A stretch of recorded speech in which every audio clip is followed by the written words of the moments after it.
നമ്മൾ കഴിഞ്ഞ ക്ലാസ്സിൽ റുദർഫോർഡിനെ കുറിച്ചായിരുന്നു പഠിച്ചിട്ടുണ്ടായിരുന്നത് അല്ലേ. റുദർഫോർഡിൻ്റെ മാതൃക ന്യൂനതകൾ വരെ പറഞ്ഞിട്ടുണ്ടായിരുന്നു. അപ്പോൾ ഇന്ന് നമുക്ക് ബോർ ആറ്റം മോഡലാണ് നോക്കേണ്ടത്. ബോർ ആറ്റം മോഡൽ പ്രധാനപ്പെട്ട ഒരു മോഡലാണ്, ആറ്റം മോഡലാണ്. അതിൽ ബോർ പറഞ്ഞത് എന്താണെന്ന് വെച്ച് കഴിഞ്ഞാൽ രണ്ട് കാര്യങ്ങളാണ് പറഞ്ഞത്. വൈദ്യുതി കാന്തിക വികിരണത്തിൻ്റെ ഡ്യുവൽ നേച്ചറിനെ കുറിച്ച് പറഞ്ഞിട്ടുണ്ട്. അതുപോലെ തന്നെ അറ്റോമിക സ്പെക്ട്രത്തെക്കുറിച്ചുള്ള പരീക്ഷണങ്ങളും ബോർ ആറ്റം മോഡലിലാണ് പറഞ്ഞിട്ടുള്ളത്. അപ്പോൾ ഇതൊരു വലിയൊരു വഴിത്തിരിവിലേക്കാണ് പോയത് ആറ്റം മോഡലിൽ. കാരണം റുദർഫോർഡിൻ്റെ മാതൃകയുടെ ന്യൂനതകൾ, അതുപോലെ പ്ലം പുഡിംഗ് മോഡലൊക്കെ അതിൻ്റെ പല കാര്യങ്ങൾ വിശദീകരിക്കാൻ കഴിഞ്ഞിട്ടില്ല. അപ്പോൾ അത് കാരണം ബോർ ആറ്റം മോഡലാണ് കുറച്ചും കൂടി ഇപ്പോൾ നിലവിലല്ല, റുദർഫോർഡിന് ശേഷം കുറച്ചും കൂടി ആറ്റംസിനെ കുറിച്ച് പഠിച്ചതും അതുപോലെ വിശദീകരിക്കാൻ പറ്റിയതും ഏതാണ്? ബോർ ആറ്റം മോഡലാണ്. ബോർ ആറ്റം മോഡലിന് ഹൈഡ്രജൻ ആറ്റത്തെയാണ് ബേസ് ചെയ്താണ് പറഞ്ഞിട്ടുണ്ടായിരുന്നത്. ഹൈഡ്രജൻ ആറ്റത്തിനെ ബേസ് ചെയ്തിട്ടാണ് atom model, bore atom model പറഞ്ഞിട്ടുള്ളത്. അപ്പോൾ ഹൈഡ്രജൻ അറ്റോമിക് നമ്പർ എത്രയാണ്? 1 അല്ലേ. ഹൈഡ്രജൻ്റെ അറ്റോമിക് നമ്പർ 1. അപ്പോൾ ഹൈഡ്രജൻ ആറ്റത്തിലെ ഇലക്ട്രോൺ കൃത്യമായ ആരവവും ഊർജവും ഉള്ള വൃത്താകൃതിയിലുള്ള പാതയിൽ കൂടി ന്യൂക്ലിയസിന് ചുറ്റി സഞ്ചരിക്കുന്നു. ഈ പാതകളാണ് ഓർബിറ്റൽ. അപ്പോൾ നമ്മൾ ബോർ ആറ്റം മോഡൽ എന്തിനാണ് നമ്മൾ എടുത്തതെന്ന് പറഞ്ഞു? ഹൈഡ്രജനെ എടുത്തത് അല്ലേ. ഹൈഡ്രജൻ ആറ്റം എന്ന് പറയുന്നത് എന്താണ്? ഒരു ഇലക്ട്രോൺ, ഈ ഹൈഡ്രജൻ ആറ്റത്തിലെ ഇലക്ട്രോൺ എന്താണ്? ഒരു കൃത്യമായ ആരവവും ഊർജവുമുള്ള ഒരു വൃത്താകൃതി പാതയിലൂടെയാണ് ന്യൂക്ലിയസിന് ചുറ്റും സഞ്ചരിക്കുന്നത്. അതിനെയാണ് നമ്മൾ ഓർബിറ്റൽ. അപ്പോൾ ഈ ഓർബിറ്റൽ എന്ന വേർഡ് കൊണ്ടുവന്നത് തന്നെ ആരാണ്? ബോറാണ് കേട്ടോ. അപ്പോൾ ഓർബിറ്റൽ, അപ്പോൾ ഇത് ന്യൂക്ലിയസ് ആണെന്നറിയാം. ന്യൂക്ലിയസിന് ചുറ്റും ഒരു വൃത്താകൃത പാതയിലൂടെയാണ് ഇലക്ട്രോൺസ് മൂവ് ചെയ്തതെന്നാണ് ആര് പറഞ്ഞത്? ബോർ പറഞ്ഞത്. അപ്പോൾ ഇതിൻ്റെ റേഡിയസ് എന്ന് പറയുന്നത്, ഇതിൻ്റെ ആരവവും വൃത്താകൃതിയിൽ ആരവവും ഊർജവും എന്താണ്? സെയിം ആയിരിക്കും ഇവിടെ. അപ്പോൾ ഈ റേഡിയസ് ആണ്, എല്ലാ ഭാഗത്തും ഒരേ റേഡിയസ് തന്നെ ആയിരിക്കും. അതുകൊണ്ട് തന്നെ ഓർബിറ്റിൻ്റെ എനർജിയും സ്ഥിരമായിരിക്കും. അപ്പോൾ റേഡിയസിന് ഒരു വ്യത്യാസമില്ല. റേഡിയസ് ഇത് വൃത്താകൃതി പാതയിലൂടെ ഇലക്ട്രോൺസ് മൂവ് ചെയ്യുമ്പോൾ ഇവിടുത്തെ റേഡിയസും സെയിം ആയിരിക്കും. അവിടെ ഒരു മാറ്റം വരുന്നില്ല. അപ്പോൾ എന്താണ് ഇതിൻ്റെ എനർജി എന്തായിരിക്കും? ഈ ഓർബിറ്റലിൻ്റെ എനർജി എന്ന് പറയുന്നതും എന്തായിരിക്കും? സ്ഥിരമായിരിക്കും. ഊർജത്തിനും എന്ത് പറ്റുന്നില്ല? ഊർജത്തിന് വ്യത്യാസം വരുന്നില്ല. അപ്പം അതുകൊണ്ടാണ് എന്തെന്ന് പറയുന്നത്, ഈ ന്യൂക്ലിയസിലേക്ക് നമ്മൾ റുദർഫോർഡിൻ്റെ കാര്യം പറഞ്ഞു, നമ്മൾ ഇതിങ്ങനെ മൂവ് ചെയ്യുമ്പോൾ ആക്സിലറേറ്റഡ് ആവുന്നുണ്ട് അല്ലേ. ഇലക്ട്രോൺസ് ആക്സിലറേറ്റഡ് ആവുമ്പോൾ എന്തുകൊണ്ടാണ് ന്യൂക്ലിയസിലേക്ക് വീഴുന്നില്ല എന്ന് ആർക്ക് വിശദീകരിക്കാൻ പറ്റിയില്ല? റുദർഫോർഡിന് വിശദീകരിക്കാൻ പറ്റിയിട്ടുണ്ടായിരുന്നില്ല. പക്ഷേ ബോർ പറയുന്നുണ്ട് ഇവിടുത്തെ എനർജി എന്ന് പറയുന്നത് സ്ഥിരമാണ്. ഇപ്പോൾ ഓർബിറ്റിൻ്റെ എനർജി സ്ഥിരമായതുകൊണ്ട് തന്നെ ഇതിൻ്റെ ഇലക്ട്രോൺസ് എന്ത് ചെയ്യുന്നില്ല? ഈ ന്യൂക്ലിയസിലേക്ക് വീഴുന്നില്ല. അപ്പോൾ ഓർബിറ്റിന് സ്ഥിരമായ ഒരു എനർജിയാണുള്ളത്. അപ്പോൾ അതുകൊണ്ടാണ്, സ്ഥിരമായിരിക്കുന്നത് കൊണ്ടാണ് ഇലക്ട്രോൺസ് ന്യൂക്ലിയസിലേക്ക് വീഴാത്തത്. അപ്പോൾ അതിന് നമുക്ക് വിശദീകരണം ആർക്ക് തരാൻ പറ്റി? റുദർഫോർഡിന് തരാൻ പറ്റിയില്ല. പക്ഷേ ബോർ ആറ്റം മോഡലിന് അതിന് വിശദീകരണം തരാൻ കഴിഞ്ഞു. പിന്നെ എന്തുകൂടി പറഞ്ഞിട്ടുണ്ട്? സ്ഥിരോർജ്ജ നിലയങ്ങൾ അല്ലെങ്കിൽ അനുവദനീയമായ ഊർജ്ജ നിലകൾ. ഓർബിറ്റിലെ ഇലക്ട്രോണിൻ്റെ ഊർജ്ജം സമയത്തിനനുസരിച്ച് മാറുന്നില്ല. സമയം മാറുന്നതിനനുസരിച്ച് ഓർബിറ്റലിൻ്റെ ഇലക്ട്രോണിൻ്റെ ഊർജ്ജം എന്ന് പറയുന്നത് സമയത്തിനനുസരിച്ച് മാറുന്നില്ല. പിന്നെ എന്താണ് സംഭവിക്കുന്നത്? ആവശ്യമുള്ളത്ര ഊർജ്ജം ഞാൻ വരച്ച് കാണിച്ചു തരാം. ഇത് ന്യൂക്ലിയസ് ആണ്. ഇതിന് ചുറ്റും 2 ഓർബിറ്റലുകൾ ഉണ്ടെന്ന് വിചാരിക്കാം. അപ്പോൾ ഇനി നമുക്ക് ആവശ്യമുള്ള ഊർജ്ജം ഇവിടെ സ്ഥിരമാണ് അല്ലേ. ഊർജ്ജത്തിന് എനർജി എന്ന് പറയുന്നത് ഇവിടെ സ്ഥിരമാണ്. ഇനി ആവശ്യമുള്ളപ്പോൾ ഇവിടെ ഒരു ഇലക്ട്രോൺ ഉണ്ട്, ഇവിടെ ഒരു ഇലക്ട്രോൺ ഉണ്ടെന്ന് കരുതാം. ഇനി ഈ ഉള്ളിലുള്ള ഇലക്ട്രോണാണ് എന്തെന്ന് പറയുന്നത്? ഇവിടുത്തെ ഊർജ്ജനില കുറവായിരിക്കും കേട്ടോ. ഇവിടുത്തെ അപ്പോൾ ന്യൂക്ലിയസിൻ്റെ അടുത്തുള്ള ഓർബിറ്റലിന് ഊർജ്ജനില എന്ന് പറയുന്നത് ഊർജ്ജം കുറവായിരിക്കും, ഊർജ്ജനില കുറവായിരിക്കും. ഇവിടെ ഉയർന്ന ഊർജ്ജനിലയായിരിക്കും. ഇങ്ങനെ ദൂരേക്ക് പോകുന്തോറും ഓർബിറ്റലിലെ എനർജി കൂടിക്കൂടി വരുമെന്നാണ് പറയുന്നത്. അപ്പോൾ ഇതിൽ ഇനിയിപ്പോൾ എന്താ പറയുന്നതെന്ന് വെച്ചാൽ ഇതിനിപ്പോൾ ഈ ഇലക്ട്രോണിന് ഊർജ്ജം ആഗിരണം ചെയ്താൽ, ഇപ്പോൾ ആവശ്യമുള്ളത്ര ഊർജ്ജം ആഗിരണം ചെയ്താൽ ഇലക്ട്രോൺ താഴ്ന്ന ഊർജ്ജ നിലയിൽ നിന്നും ഉയർന്ന ഊർജ്ജ നിലയിലേക്കും, ഊർജ്ജം ഉത്സർജിക്കുമ്പോൾ ഇലക്ട്രോൺ ഉയർന്ന ഊർജ്ജ നിലയിൽ നിന്നും താഴ്ന്ന ഊർജ്ജ നിലയിലേക്കും ചലിക്കും. എന്ന് പറഞ്ഞു കഴിഞ്ഞാൽ ഇതിവിടെയാണ് താഴ്ന്ന ഊർജ്ജനില ഉള്ളത്. ഇപ്പോൾ ഈ ഇലക്ട്രോണ് താഴ്ന്ന ഊർജ്ജനിലയാണുള്ളത്. എന്നിട്ട് എന്ത് ചെയ്യും ഈ ഇലക്ട്രോൺ? ഒരു ആഗിരണം ചെയ്ത് എനർജീനെ ഈ ഉയർന്ന ഊർജ്ജനിലയിൽ നിന്നും ഇലക്ട്രോണിനെ ആഗിരണം ചെയ്യാൻ സാധിക്കും. ആവശ്യമുള്ളത്ര ഊർജ്ജം ആഗിരണം ചെയ്ത് ഇലക്ട്രോൺ താഴ്ന്ന ഊർജ്ജയിൽ നിന്നും ഉയർന്ന ഊർജ്ജനിലയിലേക്ക് ഇവിടെ നിന്ന് എങ്ങോട്ട് മൂവ് ചെയ്യും? ഇവിടെ നിന്ന് ഇങ്ങോട്ട് മൂവ് ചെയ്യും. അപ്പോൾ ഒന്നുകൂടി വരച്ച് കാണിച്ചു തരാം കേട്ടോ. അപ്പം ഇത് താഴ്ന്ന ഊർജ്ജനിലയിൽ ഇവിടെ നിന്ന് എനർജി ആഗിരണം ചെയ്തിട്ട് എങ്ങോട്ട് മൂവ് ചെയ്യും? ഇങ്ങോട്ട് ഉയർന്ന ഊർജ്ജനിലയിലേക്ക് മൂവ് ചെയ്യും. അതുപോലെ തന്നെ തിരിച്ചും ഇവിടുത്തെ ഊർജ്ജം എന്ന് പറയുന്നത് വിട്ടുകൊടുത്തിട്ട് ഉത്സർജിച്ച് എന്ത് ചെയ്യും? താഴ്ന്ന ഊർജ്ജനിലയിലേക്കും എന്ത് ചെയ്യാൻ പറ്റും? മൂവ് ചെയ്യാൻ പറ്റും ഇലക്ട്രോൺസിന്. ഇനി നമുക്ക് ബോർ മാതൃകയിലെ പ്രധാന ആശയങ്ങൾ എന്താണ്? ഇപ്പം ഞാൻ പറഞ്ഞ കാര്യങ്ങൾ തന്നെയാണ്. ആറ്റത്തിൻ്റെ ന്യൂക്ലിയസിന് ചുറ്റും ഇലക്ട്രോണുകൾ പ്രദക്ഷിണം ചെയ്യുന്നത് നിശ്ചിത ഓർബിറ്റുകളിലാണ്. ഓർബിറ്റുകളിൽ നമ്മൾ ഷെല്ലെന്നും പറയാറുണ്ട് കേട്ടോ. ഓരോ ഷെല്ലിൻ്റെയും ഇലക്ട്രോണുകൾക്ക് ഒരു നിശ്ചിത ഊർജ്ജമുണ്ട്.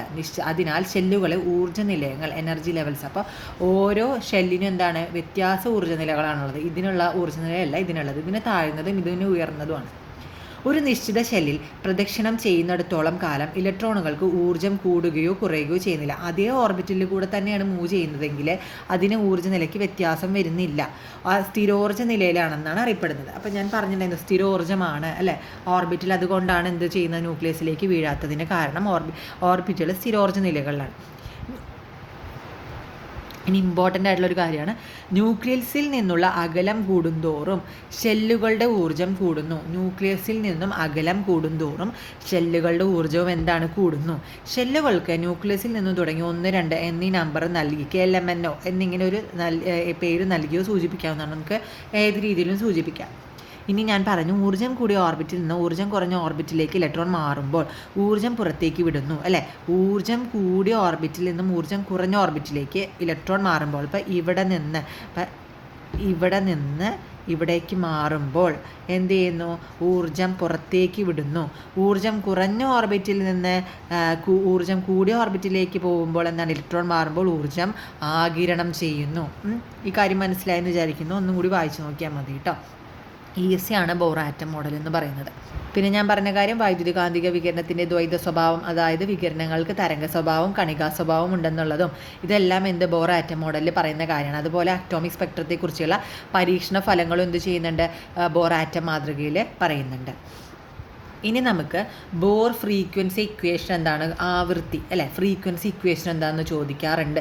പല ക്വസ്റ്റ്യൻ പേപ്പറും ഞാൻ കണ്ടിട്ടുണ്ട് ബോർ ഫ്രീക്വൻസി അതിൻ്റെ ഇക്വേഷൻ ചോദിച്ചിട്ടുള്ളതും അതുപോലെ പ്രോബ്ലംസ് ഉള്ളതും കേട്ടോ. അപ്പോൾ അതെന്തായാലും ഇമ്പോർട്ടൻ്റ് ആണ്. അപ്പോൾ നമുക്ക് എനർജി ചേഞ്ച്, നമ്മളിവിടുന്ന് എനർജി ആഗിരണം ചെയ്തും അതിൻ്റെ കാര്യങ്ങളൊക്കെ പറഞ്ഞല്ലോ.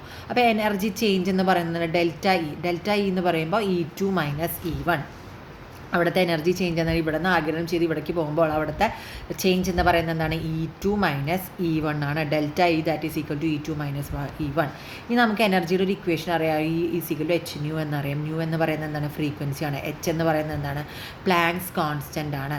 അപ്പോൾ നമുക്ക് അതിൻ്റെ ഇക്വേഷൻ ഒന്ന് മാറ്റി എഴുതിയാലോ. hν എന്ന് പറയുമ്പോൾ E. അപ്പോൾ hν ഇവിടെ കൊടുത്തു. അതുപോലെ E2 - E1 that is equal to E2 - E1. അപ്പോൾ ന്യൂ എന്താണ്? ഫ്രീക്വൻസി കണ്ടുപിടിക്കാൻ എന്ത് ചെയ്താൽ മതി? E2 - E1/h. ഇവിടുത്തെ ചേഞ്ചിനെ കേട്ടോ, എനർജി ചേഞ്ചാണ് അവിടെ പറയുന്നത്. അപ്പോൾ പ്ലാങ്ക്സ് കോൺസ്റ്റൻ്റ് കൊടുത്തു. ബോർ ഫ്രീക്വൻസി ഇക്വേഷൻ നമുക്ക് കിട്ടി. ഇത് ഇമ്പോർട്ടൻ്റ് ആണ്. നമുക്ക് 2 എനർജി ലെവലിൽ അല്ലെങ്കിൽ 2 ഓർബിറ്റൽ എനർജി ലെവൽ തന്നിട്ട് നമുക്കതിൻ്റെ ഫ്രീക്വൻസി കണ്ടുപിടിക്കാൻ പറഞ്ഞാൽ ഈ ഇക്വേഷനിലേക്ക് ഇട്ട് കൊടുത്താൽ മതി. ഇനി അതിൻ്റെ ബോർ ഫ്രീക്വൻസി ഇക്വേഷനാണ് ഇത്. ഇനി അതുപോലെ തന്നെ ആംഗുലർ മൊമെൻറ്റം നമുക്ക് കണ്ടുപിടിക്കാം. അപ്പോൾ ഓർബിറ്റിൽ കൂടിയുള്ള, അപ്പോൾ ഓർബിറ്റിലെല്ലാം സ്ഥിരമായതുകൊണ്ടാണ് നമുക്കിത് പോലെ കണ്ടുപിടിക്കാൻ പറ്റുന്നത്. അതുപോലെ തന്നെ നമ്മുടെ ബോർ ആറ്റം മോഡൽ ഏത് ബന്ധപ്പെട്ടാണ്, ഏത് ഹൈഡ്രജനുമായിട്ടുള്ള റിലേറ്റ് ചെയ്തിട്ടാണ് ബോർ ആറ്റം മോഡൽ പറഞ്ഞിട്ടുള്ളത്. അതുകൊണ്ട് തന്നെ എല്ലാ കാര്യങ്ങളും, ഇപ്പോൾ ആംഗുലർ മൊമെൻറ്റം കാണാനാണെങ്കിലും ബോർ ഫ്രീക്വൻസി എന്ത് കാണുമ്പോഴും ഹൈഡ്രജനെ വെച്ചിട്ടാണ് ബോർ പറഞ്ഞിട്ടുള്ളത്. ഇനി നമുക്ക് ആംഗുലർ മൊമെൻറ്റം എങ്ങനെ കാണാൻ നോക്കാം. ഓർബിറ്റിൽ കൂടി ചുറ്റി സഞ്ചരിക്കുന്ന ഇലക്ട്രോണിൻ്റെ ആംഗുലർ മൊമെൻറ്റം എന്ന് പറയുമ്പോൾ, കാരണം ചുറ്റി സഞ്ചരിക്കുന്ന ആംഗുലർ മൊമെൻറ്റം അപ്പോൾ എന്താണ്? NH/2π. ഇനി ആംഗുലർ മൊമെൻറ്റിന് ഇക്വേഷൻ കൊടുത്ത MVR that is equal to NH/2π. n എന്ന് പറയുന്ന ഒരു ഇൻറ്റീജറാണ്. അതുകൊണ്ട് 1, 2, 3 എക്സിട്ര എന്ത് വേണമെങ്കിലും ആവാം. ഓക്കെ, ഇതാണ് ഇക്വേഷൻ കേട്ടോ. NH/2π important. ഓക്കെ, ഇനി നമുക്ക് എന്താണ് റേഡിയസ് കണ്ടുപിടിക്കാം. ഈ റേഡിയസ് എങ്ങനെ കാണാൻ പറ്റുന്നത്? നമുക്ക് എന്തുകൊണ്ടാണ് റേഡിയസ് കാണാൻ പറ്റുന്നത്? ന്യൂക്ലിയസിന് ഇവിടെ എന്താ ഫിക്സഡ് ആയതുകൊണ്ടാണ് അല്ലേ, എല്ലാ ഭാഗത്തും ഫിക്സഡ് ആണ്, അതുകൊണ്ടാണ് റേഡിയസ് നമുക്ക് കണ്ടുപിടിക്കാൻ പറ്റും. അപ്പോൾ RN that is equal to n² A0. ഇതാണ് റേഡിയസിൻ്റെ ഇക്വേഷൻ എന്ന് പറയുന്നത്.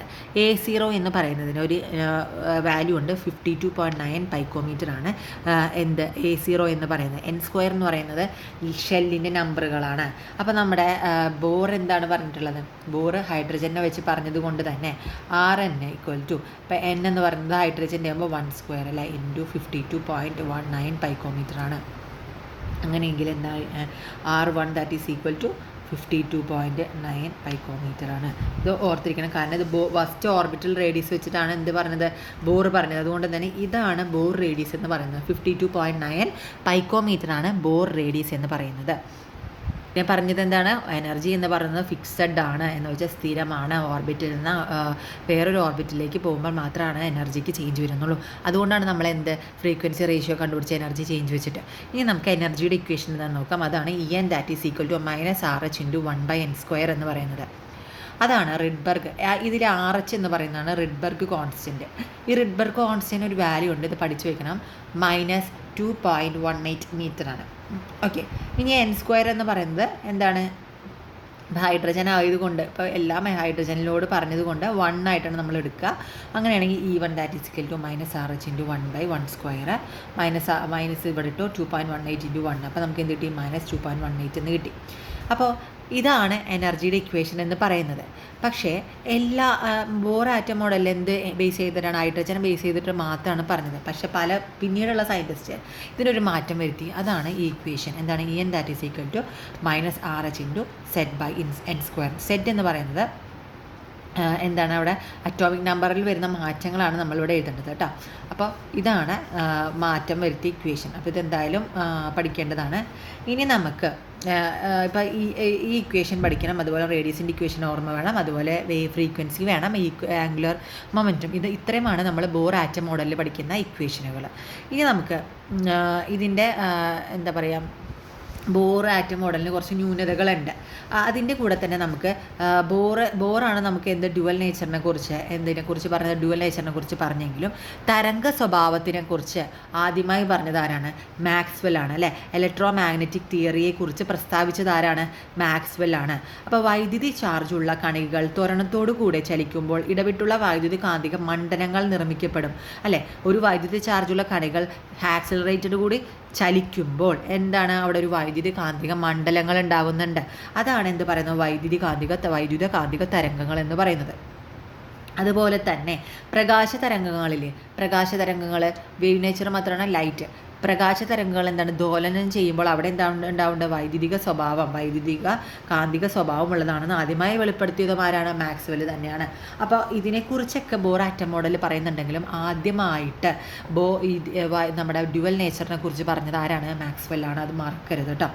ഇനി ദോലനം ചെയ്യുന്ന ചാർജിത കണങ്ങൾ ഉൽപ്പാദിപ്പിക്കുന്ന വൈദ്യുതി കാന്തിക ക്ഷേത്രങ്ങൾ പരസ്പരം ലംബമായിരിക്കും. അപ്പോൾ ദോലനം ചെയ്യുന്ന ചാർജ് കണങ്ങൾ എന്താണ്, പരസ്പരം ലംബമായിരിക്കും. അതിൻ്റെ കൂടെ തന്നെ എന്തിനും ലംബമായിരിക്കും, വൈദ്യുതി കാന്തിക മണ്ഡലങ്ങൾക്കും ക്ഷേത്രങ്ങളെന്നും പറയും. പരസ്പരം അതിനും ലംബമായിരിക്കും. അതുപോലെ ചാർജിത കണങ്ങൾ ഓരോന്നും തരംഗ പ്രേഷണ ദിശയ്ക്കും ലംബമായിരിക്കും. പിന്നെന്താണ്, വൈദ്യുതി കാന്തിക ക്ഷേത്രങ്ങളും പരസ്പരം ലംബമായിരിക്കും. ഇതാണ് നമ്മുടെ തരംഗ സ്വഭാവത്തിൽ ജെയിംസ് മാക്സ്വെൽ പറഞ്ഞിട്ടുള്ള കാര്യങ്ങൾ. ഓക്കെ, ഇവിടെ അതൊക്കെ പറയുന്നുണ്ട്. ശബ്ദതരംഗങ്ങളിൽ നിന്ന് അല്ലെങ്കിൽ ജലതരംഗങ്ങളിൽ നിന്ന് വ്യത്യസ്തമായ വൈദ്യുതി കാന്തിക തരംഗങ്ങൾക്ക് സഞ്ചരിക്കാൻ മാധ്യമം ആവശ്യമില്ല. എന്താവശ്യമില്ല? മാധ്യമം. എന്തിന്? വൈദ്യുതി കാന്തിക തരംഗങ്ങൾക്ക് എന്താവശ്യമില്ല? മാധ്യമം ആവശ്യമില്ല. ശൂന്യതയിൽ കൂടി അത് സഞ്ചരിക്കും. ദോലനം ചെയ്ത ചാർജിത കണങ്ങൾ ഉൽപ്പാദിപ്പിക്കുന്ന വൈദ്യുതി കാന്തി ക്ഷേത്രങ്ങൾ പരസ്പരം ലംബമായിരിക്കും. കൂടാതെ അവ ഓരോന്നും തരംഗ പ്രേഷണ ദിശയ്ക്കും ലംബമായിരിക്കും. കണ്ടോ, ഇവിടെ കാണിക്കുന്നുണ്ട്. ഇതാണ് കാന്തിക മണ്ഡല ഘടനയാണ് ഈ കാണിക്കുന്നത്. ഇതിൽ വൈദ്യുതി മണ്ഡല ഘടകം, അതുപോലെ പ്രേഷണ ദിശയും, ഇതെല്ലാം എന്താണ്, പരസ്പരം ഇതിൽ കാണുന്നുണ്ട് അല്ലേ, പരസ്പരം ലംബമായിരിക്കും. ഒന്നിങ്ങനെ ഒന്ന് കുത്തനെ ഹൊറിസോണ്ടലും വെർട്ടിക്കലും ആയിട്ടാണ് ഇരിക്കുന്നത് അല്ലേ. അപ്പോൾ അത് പരസ്പരം ലംബമായിരിക്കും എന്നും പറയുന്നുണ്ട്. ഇനി വിവിധ തരം വൈദ്യുതകാന്തിക വികിരണങ്ങളുണ്ട് അല്ലേ, വിവിധ തരമുണ്ട്, അല്ലാതെ ഒരു വികിരണങ്ങളാണുള്ളത് അല്ല. തരംഗദൈർഘ്യത്തിൻ്റെ അവ തമ്മിലുള്ള തരംഗദൈർഘ്യത്തിൽ അല്ലെങ്കിൽ ആവൃത്തിയിൽ വ്യത്യാസമുണ്ടെന്നും വ്യക്തമാണ് അല്ലേ. തരംഗദൈർഘ്യം അവിടെ വ്യത്യാസമുണ്ട്. വൈദ്യുതിക കാന്തിക വികിരണങ്ങൾക്ക് എന്ത് വ്യത്യാസമുണ്ട്? ആവൃത്തിയിൽ വ്യത്യാസമുണ്ട്, അല്ലെങ്കിൽ തരംഗദൈർഘ്യത്തിന് വ്യത്യാസമുണ്ട്. അതാണ് വൈദ്യുതി കാന്തിക സ്പെക്ട്രം എന്ന് പറയുന്നത്. അപ്പോൾ സ്പെക്ട്രത്തിനെ കുറിച്ച് ബോർ മാതൃക പറയുന്നുണ്ട്. അപ്പോൾ അതാണ് എന്ത് വൈദ്യുത കാന്തിക സ്പെക്ട്രം. സ്പെക്ട്രത്തിൻ്റെ വിവിധ മേഖലയിൽ വ്യത്യസ്ത പേരുകളാൽ അറിയപ്പെടുന്നു അല്ലേ.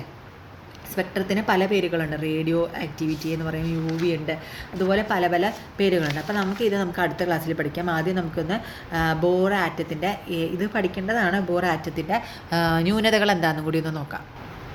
ഇതുണ്ട്. കൂടുതൽ മികവുള്ള സ്പെക്ട്രോസ്കോപ്പി സാങ്കേതികവിദ്യ ഉപയോഗിച്ച് കിട്ടുന്ന ഹൈഡ്രജൻ ആറ്റം സ്പെക്ട്രത്തിൻ്റെ സൂക്ഷ്മ വിശദാംശങ്ങൾ. ഡബ്ലറ്റ് ഇതൊരു വട്ടം ചോദിച്ചിട്ടുണ്ട് കേട്ടോ. മോഡൽ ക്വസ്റ്റ്യൻ പേപ്പറിലാണ് ഞാൻ കണ്ടത്. ബോർ ആറ്റം മോഡലിൽ 3 എണ്ണം തന്നിട്ട് ഇതിൽ ഇത് വിശദീകരിക്കുന്നുണ്ട്. ഡബ്ലറ്റ് അടുത്തായി സ്ഥിതി ചെയ്യുന്ന 2 രേഖകളെ വിശദീകരിക്കുന്നുണ്ട് എന്നാണ് അതിൽ പറഞ്ഞിട്ടുണ്ടായിരുന്നത്. ഇതിൽ വിശദീകരിക്കുന്നതിൽ ഈ മാതൃക പരാജയപ്പെടുന്നുണ്ട്. അപ്പോൾ ഡബ്ലറ്റ് എന്ന് പറഞ്ഞാൽ ഇതിനെക്കുറിച്ച് വിശദീകരിക്കാൻ ആർക്ക് കഴിഞ്ഞില്ല? ബോർ ആറ്റം മോഡലിന് കഴിഞ്ഞിട്ടില്ല. അതുപോലെ ഹൈഡ്രജൻ ഒഴിച്ചുള്ള മറ്റ് ആറ്റങ്ങളെ സ്പെക്ട്രം വിശദീകരിക്കാൻ ആറ്റങ്ങളുടെ സ്പെക്ട്രം വിശദീകരിക്കാൻ ആർക്ക് കഴിഞ്ഞിട്ടില്ല? ബോർ ആറ്റം മോഡലിന് കഴിഞ്ഞിട്ടില്ല. ബോർ സിദ്ധാന്തത്തിൻ്റെ കാന്തിക ക്ഷേത്രത്തിൻ്റെ സാന്നിധ്യത്തിൽ സീമാൻ പ്രഭാവം അല്ലെങ്കിൽ വൈദ്യുതി ക്ഷേത്രത്തിൻ്റെ സാന്നിധ്യത്തിൽ സ്റ്റാർക്ക് പ്രഭാവം സ്പെക്ട്രൽ രേഖകളുടെ വിഭജനം വിശദീകരിക്കാനും ആർക്ക് കഴിഞ്ഞിട്ടില്ല? ബോർ ആറ്റം മോഡലിൽ സീമാൻ പ്രഭാവവും സ്റ്റാർക്ക് പ്രഭാവവും വിശദീകരിക്കാൻ ബോറിന് കഴിഞ്ഞിട്ടില്ല. രാസബന്ധനത്തിലൂടെ തന്മാത്രകൾ രൂപീകരിക്കാനുള്ള ആറ്റങ്ങളുടെ കഴിവ് വിശദീകരിക്കാനും ഈ മാതൃകയ്ക്ക് കഴിയുന്നില്ല. തന്മാത്രകളെ എന്ന് വെച്ചാൽ രാസബന്ധനത്തിലൂടെ തന്മാത്രകൾ രൂപീകരിക്കാനുള്ള ആറ്റങ്ങളുടെ കഴിവ് അല്ലേ, രാസബന്ധന തന്മാത്രകൾ രൂപീകരിക്കാൻ പറ്റില്ല ആറ്റങ്ങൾക്ക്. അതിനെക്കുറിച്ചും ആർക്ക് പറയാൻ പറ്റിയിട്ടില്ല? ബോർ ആറ്റം മോഡലിന് പറയാൻ സാധിച്ചിട്ടില്ല. ഇതൊക്കെയാണ് ബോർ മാതൃകയുടെ പരിമിതികൾ എന്ന് പറയുന്നത്.